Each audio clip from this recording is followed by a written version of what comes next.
Bom dia, gente. Hoje a gente vai trabalhar um conteúdo novo. Estamos então saindo de evolução e entrando na parte de genética, propriamente dita, tá?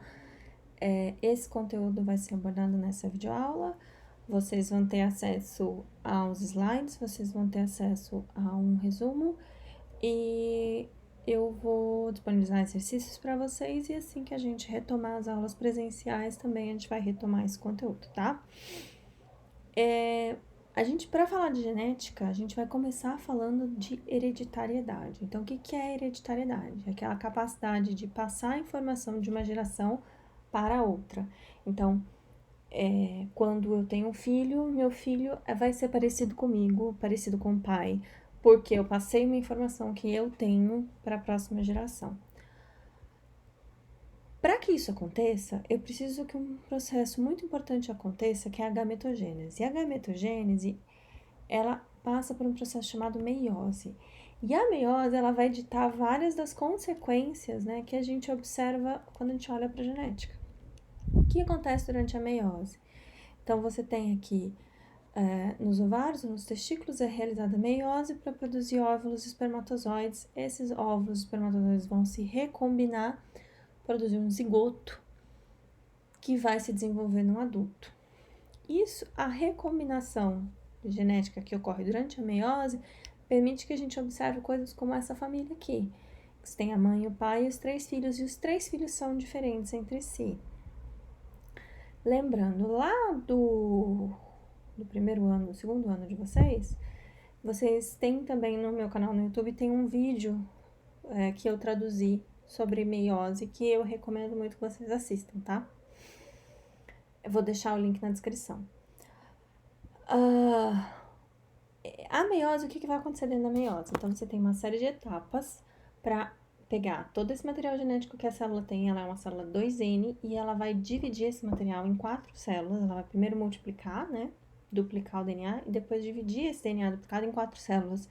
Sendo que as 4 células finais, elas têm metade do DNA e elas são geneticamente diferentes entre si. Não existe nenhuma célula igual à outra no final desse processo, tá?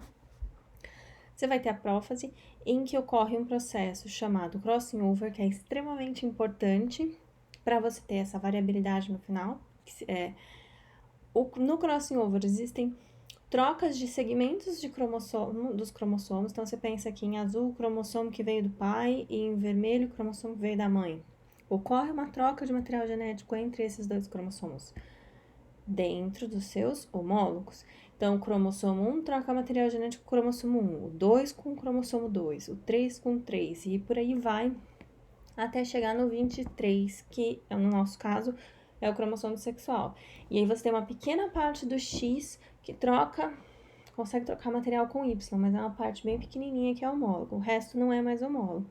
Então, na mulher ocorre a troca entre os dois cromossomos X. No homem vai ocorrer crossover, mas apenas uma região muito pequenininha, que é a região homóloga do Y, tá? Homóloga ao X. Legal, aí a gente tem a metáfase.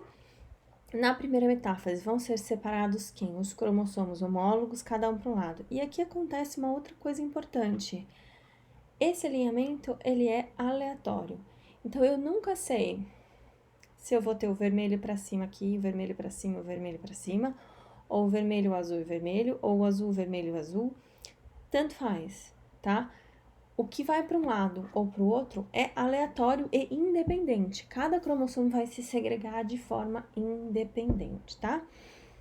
Ocorre aqui, então, a separação dos cromossomos homólogos, telófase e citocinese. Na próxima divisão, você tem uma segunda divisão que ocorre agora sem replicar DNA. Então, de novo, prófase, metáfase e anáfase. Aqui, as cromátides irmãs vão se separar, resultando em 4 células filhas, ok? Telófase e citocinese de novo. Lembrando que na gametogênese feminina, apenas uma dessas células aqui vai gerar o óvulo, porque ela vai manter todo o citoplasma, e os outros 3 vão ser chamados de corpúsculos polares, são células que basicamente só tem núcleo, pouquíssimo citoplasma, e na masculina as 4 vão dar origem a 4 espermatozoides, tá? Quais são as possibilidades aqui? Então, se a gente pensar sem ocorrer crossing over, só com 2 tipos de cromossomos, a gente tem esse arranjo aqui. Pode acontecer isso ou isso. Se acontecer isso, você tem essa combinação nas células cílias. Se acontecer isso, você tem essa combinação. E se vai acontecer isso ou isso, é aleatório. Cada cromossomo vai ter a sua segregação independente. Então, cada cromossomo vai determinar se ele vai para um lado, para a esquerda ou para a direita, de forma independente do próximo, como se jogasse uma moeda para cima cada vez que um cromossomo vai para um lado ou para o outro. Mas um processo importantíssimo aqui é o crossing over. Então, quando ocorre o crossing over, no final das contas, dentro dos cromossomos homólogos, as cromátides irmãs já não são mais iguais. Elas eram iguais no início, mas depois do processo crossing over, elas são diferentes. O que faz com que as 4 células cílias no final sejam diferentes entre si. Quando você vai aumentando aqui o número de cromossomos que tem, vai então também aumentando as chances de formar gametas diferentes. De forma que dentro de você pode ter muitos filhos, mas eles não vão ser iguais. Porque a quantidade de gametas que você consegue gerar é enorme, tá? Na casa dos milhões. Aí a gente começa a falar propriamente de genética. E o pai da genética é Gregory Mendel. Eu já citei ele quando a gente estava falando sobre a história da evolução e da genética, né? Mendel, ele era filho de fazendeiros, então ele já tinha esse background, ele já tinha plantado, ele já tinha criado bichos e tudo mais. E ele queria ser professor de física, tá? Ele queria ser professor. E naquela época, para você ser um acadêmico, você tinha que ser padre ou muito rico. Ele não era muito rico, os pais eram fazendeiros, então ele foi ser padre. Ele virou um Frei Agostino e ele ficou muito tempo tentando passar no exame dele de professor. Aí ele falhou 2 vezes no exame de professor. Isso aqui é um estímulo para vocês. As falhas fazem parte do caminho, tá? Até ele conseguir e ele começou a dar aula de física. Então é interessante que por ele ser físico, ele tinha um background muito forte de matemática. Como todo físico, ele sabia muito bem de matemática. E ele se interessou pelas leis da herança. Ele queria descobrir quais eram as leis da herança e formular formas matemáticas para isso, tá? Mais tarde na vida ele acabou virando abade, né? Então ele cuidava de uma abadia e aí com isso ele deixou de fazer as pesquisas científicas. Mas durante a pesquisa dele, ele queria entender a hereditariedade, ele começou a trabalhar com uma planta que eram as ervilhas. É uma planta fácil de criar, no clima deles é uma planta que cresce bem, fácil, e ela tem essa flor muito específica, que é uma flor característica das leguminosas, que vocês talvez devam lembrar lá do 2º ano também, que ela tem uma estrutura, uma pétala que dobrada em volta dos estames e do carpelo. Então, ela faz sempre autorreprodução. Toda geração, a ervilha se reproduz sozinha. Isso faz com que seja muito fácil para ele obter linhagens puras, ou seja, uma linhagem que sempre que eu deixo ela se reproduzir sozinha, ela vai me dar sempre uma mesma característica. Então, eu posso deixar reproduzir ela várias gerações, a flor dela vai ser sempre roxa, ou a flor dela vai ser sempre branca. Então, são linhagens puras. Isso foi a primeira sacada do Mendel, que foi importantíssima para o trabalho dele. O que ele fez? Ele abriu essas flores e ele cortou. De algumas ele cortou os estames e de outras ele cortou o carpelo. E aí ele fez o cruzamento entre elas. Também é muito fácil de fazer com ervilha. Você vem com o pincel aqui, pega o pólen desse estame e coloca aqui nesse pistilo e você tem a fecundação. E aí você gera ervilhas. Essas ervilhas aqui são a próxima geração. Então aí ele pega o quê? Essas ervilhas aqui e planta. E aí ele cria a próxima geração. Quando ele fez isso para várias características de ervilha. E ele começou, digamos que ele começou com as flores roxas e brancas. Então tinha 2 características, linhagens de ervilha que davam flores roxas, linhagens de ervilhas que davam flores brancas. Aí ele cruzou as 2. Nasceram ervilhas, ele pegou essas ervilhas, plantou, esperou as plantas crescerem e olhou para as cores das flores. E por incrível que pareça, a primeira geração inteirinha deu flores roxas. O branco sumiu. Porque o branco sumiu, então Mendel começou a teorizar de que o branco seria recessivo, tá? E o roxo seria dominante. Porque ele domina sobre o branco. Bom, então geração parental, aqui são gerações puras, ele chamou de geração P, geração F1, então a primeira progenie, todas roxas. Legal. E o que aconteceu na hora que ele cruzou duas plantas dessa mesma geração aqui? Uma dessa com outra dessa, flores roxas, mas são filhos de flores brancas e flores roxas. Ele observou isso aqui. Então, ele começou a observar esta frequência aqui, em que você tinha 3 flores roxas e uma flor branca. E ele repetiu esse experimento várias vezes e ele sempre observava esse fenômeno, tanto para essa característica quanto para outras. Então, ele teorizou a seguinte fórmula, ele conhecia o binômio de Newton, e aí ele começou a pensar, tá, então, isso só pode ser verdade se eu tiver duas coisas, uma informação que veio do pai, uma informação que veio da mãe, elas se misturam para dar esse resultado aqui. Só que na hora que eu vou cruzar duas iguais aqui, elas têm cada uma informação que veio do pai e uma informação que veio da mãe. E aí eu separo essas informações e amostro como se fosse aleatoriamente, tá? Separo e aleatorizo na hora de combinar para gerar a próxima geração. Aí ele fez esse diagramazinho aqui, em que combinando um pezão e um pezinho, né? O pezão do roxo e o pezinho do branco. Por que P? Porque do inglês purple, tá?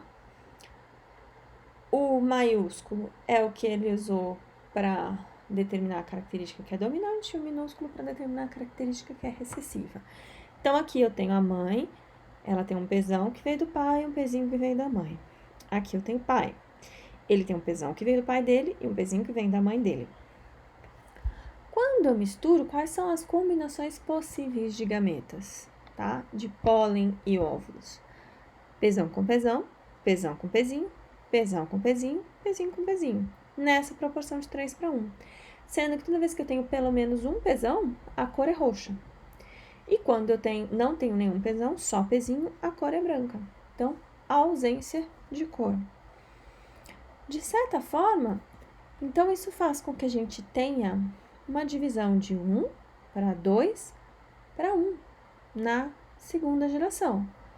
1 que é PP, 1 que é pezinho, pezinho, e 2 que são pezão, pezinho, tá? Esse daqui é homo, de igual, zigoto, de zigoto, tá? É um zigoto igual para essa característica. Esse também, homozigoto, um zigoto igual para essa característica. Esse é para o roxo, esse é para o branco. E esses daqui são heterozigotos, zigotos diferentes para a característica roxo-branco. Muito tempo depois, a gente já conhece agora de genética molecular e tudo mais. Como é que a gente explica essa variação de cor olhando para a genética molecular? Você tem uma sequência de DNA aqui, vocês viram isso comigo ano passado, outra sequência alternativa aqui. Essa para a flor roxa é uma sequência que gera uma enzima, que é uma enzima funcional, que produz uma cor, um pigmento roxo. Já essa daqui é uma enzima que sofreu uma mutação e ela não funciona mais. A proteína resultante da transcrição disso daqui é ineficiente, ela não consegue produzir o pigmento. Como não tem pigmento, a planta acaba ficando com a flor branca. Conceitos importantes aqui, ó. Falamos um pouco deles. O que é gene? Para Mendel, o gene é uma unidade de herança. Ele não sabia que existia DNA, ele não sabia que existiam cromossomos, o mecanismo de meiose não era conhecido, tá? Então, ele chamou de unidade de herança, ou fator de herança, tá? Morgan, que é muito mais recente, vocês lembram lá da aula de introdução à genética e à evolução? Ele já viu o cromossomo, ele trabalhava com cromossomos. Então, Morgan determina que, na verdade, o gene ele é um local que eu marco dentro de um cromossomo. E hoje, depois da descoberta do teorema central da biologia molecular, que é um gene que vai ser transcrito em um RNA, que depois vai ser traduzido em uma proteína, certo? Aí a gente tem essa nova definição, que é uma região no cromossomo, mas é importante que ela codifique para uma proteína, porque a gente tem regiões no cromossomo ou pelo menos uma proteína, né? Que a gente tem regiões do nosso cromossomo que não codificam para nada, tá? Alelos. Então, o que são alelos? São variantes de um mesmo gene. Então, essa mesma local, essa mesma região que vai codificar com uma proteína, ela pode ter várias variações, várias variantes. São variações na sua sequência e os diferentes tipos de um gene, tá? Genótipo. Isso é importante. Qual é a diferença entre genótipo e fenótipo? O que é o genótipo? É a composição genética de um indivíduo. Já o fenótipo são as características que a gente observa. Quando a gente olha para as flores aqui, ó, o genótipo delas é pesão, pezinho, pesão, pezinho, pesão, pesão, pezinho, pezinho. Essas duas têm genótipo igual, essa tem genótipo diferente e essa também. Só que quando eu olho para o fenótipo, essas três são roxas, eu consigo observar exatamente igual, e essa é branca. Quer dizer que se eu não olhar para o DNA delas, se eu olhar só para a cara delas, o que eu consigo observar é que eu tenho 3 roxos para um branco. Se eu olhar para o DNA, eu vou ver que eu tenho um homozigoto para roxo, um homozigoto para branco e 2 heterozigotos para roxo e branco, tá? Legal. Homozigoto, então, é aquele indivíduo que possui um par de alelos idênticos para qualquer característica que eu estou olhando, e o heterozigoto é o indivíduo que possui um par de alelos diferentes para essa mesma característica. E quais foram, então, as características dos cruzamentos que o Mendel fez? Aqui, olhando os números, tá? Então, a gente vê que ele cruzou flores roxas com flores brancas e obteve uma proporção de quase 3 para 1, de roxo para branco, na geração F2, tá? Amarelo e verde, 3 para 1. Amarelo, então, é dominante. Formato da semente, redonda ou uma semente enrugada. Quase 3 para 1, tá? Dominante é redonda. A vagem, inflada ou a vagem assim constrita? A gente vê as bolinhas lá dentro. Quase 3 para 1. Inflada dominante. Cor da vagem, vagem verde, vagem amarela. Olha lá, vagem verde é dominante. Posição da flor. A flor vai sair do encontro da folha com o caule ou dos terminais do caule. Flor axial é dominante. Comprimento do caule. Caule alto ou caule não. Caule alto é dominante, tá? Então, ele trabalhou com 7 características diferentes. Ele era matemático, então ele fez toda a questão matemática também. É importante lembrar que isso aqui não dá exatamente 3 para 1. Ciência é assim, mas ele acabou arredondando e percebendo que era mais ou menos uma proporção de 3 para 1 que ele observava. Então, era isso que ele estava observando, tá? E olhando aqui, então, 3 para 1, ele lembrou do binômio de Newton, que ele conhecia. Pensou, então eu tenho 2 fatores, um com o pai, um com a mãe, e eu faço o cruzamento e obtenho esse resultado aqui. Como essa característica domina sobre essa, esses 2 vão ser roxos e não brancos. Tá bom? Agora vamos falar sobre uma outra coisa que é importante para a gente entender nessa aula, que são os heredogramas. Ok? O que acontece aqui? A gente, quando quer estudar uma característica e a gente não sabe a priori se ela é recessiva ou dominante, a gente tem que fazer um esquema para entender a distribuição dessa característica ao longo de uma família, por exemplo. Então, digamos que eu tenho aqui um casal e eu vou sempre marcar os homens como quadrados e as mulheres como bolinhas, tá? Esse casal teve 3 filhos. O primeiro filho é um menino, depois teve uma menina e outro menino, beleza? Aqui eu vou fazer uma legenda em que aqueles que eu risquei, eles são dominantes para essa característica. E aqueles que estão vazios são recessivos para essa característica, qualquer que seja a característica. Então, eu posso marcar, por exemplo, que essa mãe tem a característica dominante e esta menina. Além disso, o irmão dela mais novo também tem a característica dominante. Como eu sei que essa característica é dominante, eu posso agora determinar quais são os genótipos dessas pessoas, certo? Então, aqui, a mãe, eu sei que ela tem... Vamos pensar aqui numa característica que eu vou chamar de azão e azinho. Tá bom? Ela tem um azão, pelo menos, porque ela é dominante, certo? Esse daqui também tem um azão, pelo menos, porque eles são dominantes. O outro eu não sei. Legal. Os recessivos, eu sei que eles têm que ser homozigotos para eles apresentarem essa característica, certo? Então, esse aqui é homozigoto e esse aqui também. Legal. Só que como eu sei que esse é o pai desses daqui, então, essa mãe deu o azão para esse filho, o azão para esse filho. Isso. E ela tem que ter dado para o quê? Para esse aqui, um azinho, certo? Legal. E o pai deu um azinho para cá. Esse tá fácil.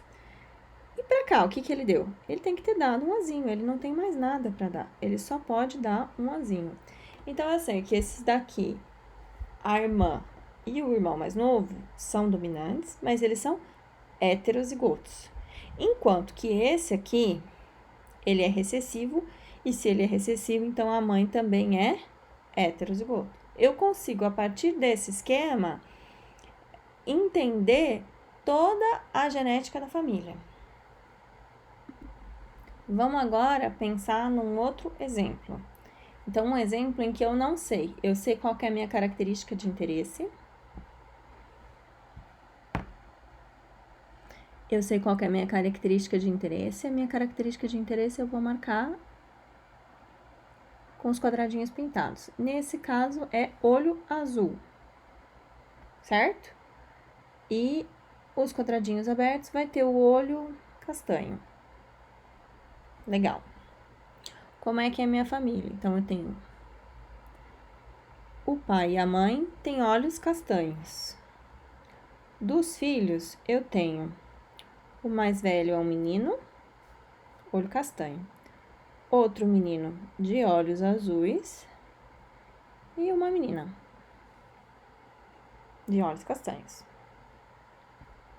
Essa característica, ela é dominante ou recessiva? Como é que eu posso saber?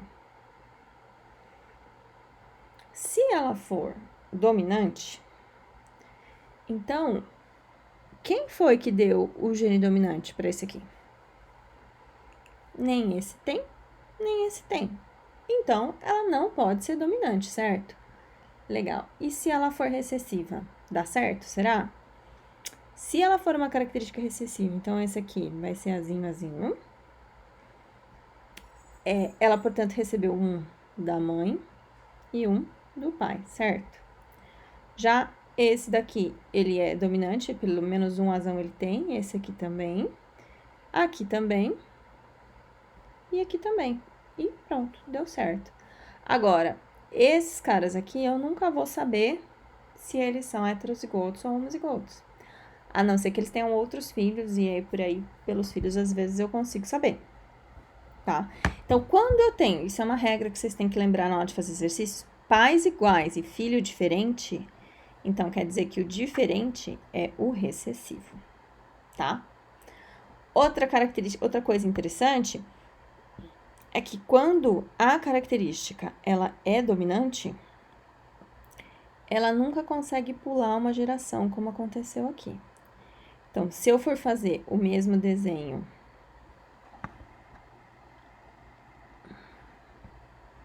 com uma característica e eu quiser que essa característica seja dominante, por exemplo, se um dos filhos tem, um dos pais também tem que ter, tá? Porque ela não consegue pular uma geração. Características dominantes, se ela por acaso deixar de ocorrer em uma geração, tá? Ela não volta mais. Então, a hora que essa pessoa pode ter muitos filhos aqui, que nenhum deles, menina, menino, menina, menina, nenhum deles vai apresentar a característica mais, porque as características dominantes, elas não conseguem pular em uma geração. Todo mundo que tem o gene dominante vai ter que apresentar a característica, certo? Se todo mundo que tem o gene dominante tem que apresentar a característica, esta pessoa aqui já não tem mais o gene.